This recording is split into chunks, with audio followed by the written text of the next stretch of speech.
Hey everyone, and welcome back to my channel. My name is Aaron, and this is Let's Restore Things.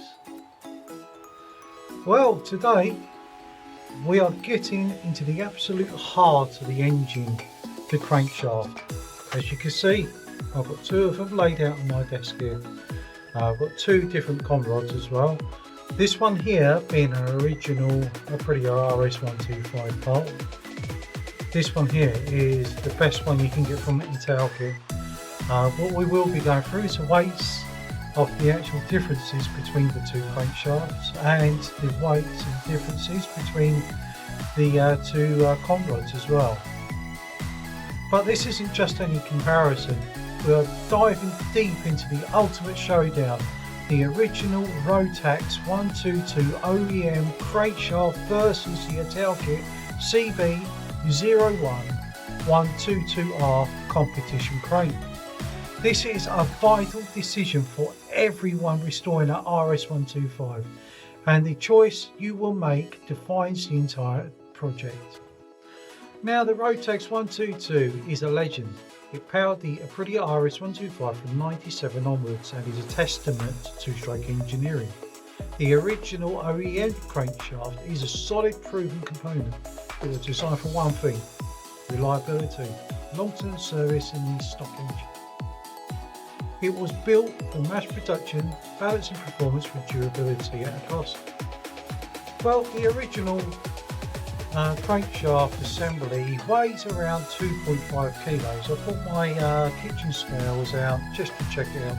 Don't tell my wife, she'll get absolutely nuts. Zero that.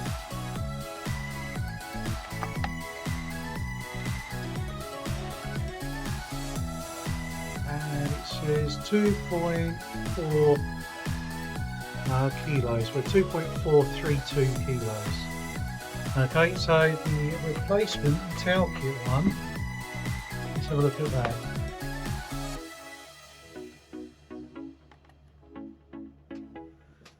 That's 2.4 as well, so it's actually around the same amount weight. There's no difference there. The engine has been out of production for many years. You either pay a premium for a new old stock part or buy a reproduction like the ITALKIT one I just shown there. The price for a used one on eBay can be surprisingly high, sometimes even more than a brand new aftermarket part. Well, the challenger of this one is the ITALKIT CB01122R. This thing isn't an OEM replacement, it's a completely different animal.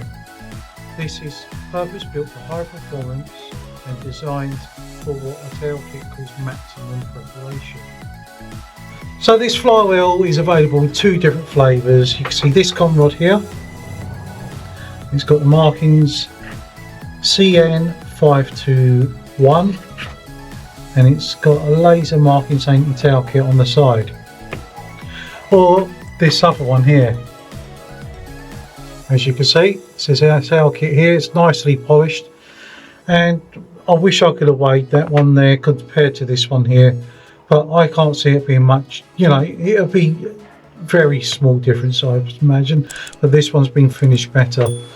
The actual pin itself, you can see there's a solid pin all the way through this one, but this replacement one got a hole all the way through, so there's got to be a difference in weight there. This is the original pin out of a standard 122 crank, which I had removed because it had some wear on it. And I'll zero that. That one there is 121 grams, 120 grams. This one here, 96 grams. So that's a huge saving there, really, on reciprocating mass. Not only that, the new small end bearing here, as you can see, it's got like a silvery colour to it. It is silver plated, and I've been told that these are more stronger and durable than the standard ones, along with the actual main con rod bearing there. The kit if you were to buy the conrod kit, which comes in this box here, the part number is BC2752R. And it says it's made for the Rotex 122 or 123 engine. So that one there is actually universal between the engines. Now the cranks aren't universal between the 122 and 123. It's engineered to handle the extreme stress of a highly modified engine. Two key features really set this apart. First, they claim it's double forged. While that's not a standard engineering term, it almost certainly refers to an advanced non-twist forging process to create a superior, more uniform grain structure, which means it's significantly stronger and more resistant to fatigue than a conventional forging. So let's look at them head-to-head. They both have the same stroke. Same contract length. But the main difference are in the details. The OEM one is a great part if you want to build a stock build, but it's built to a broad factory tolerance.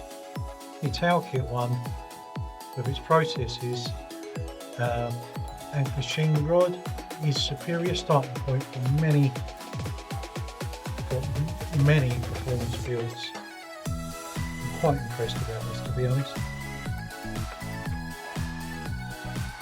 So let's look at them head-to-head. They both have the same stroke.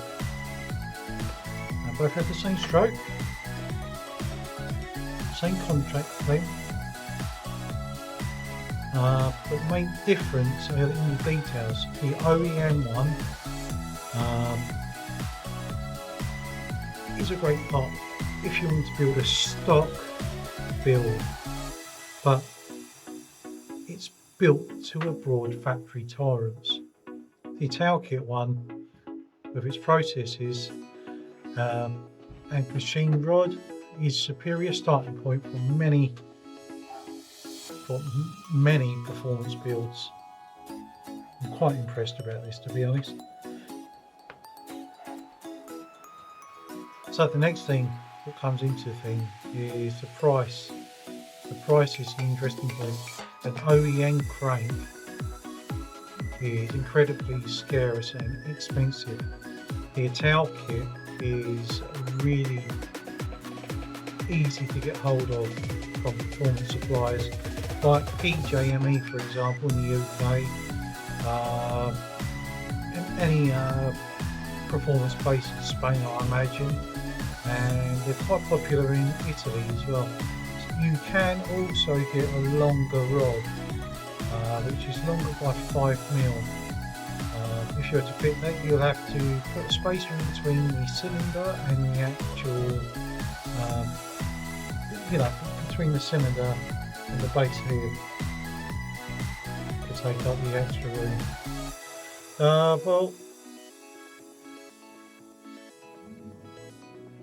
The price is the same or even less to find a genuine OEM part.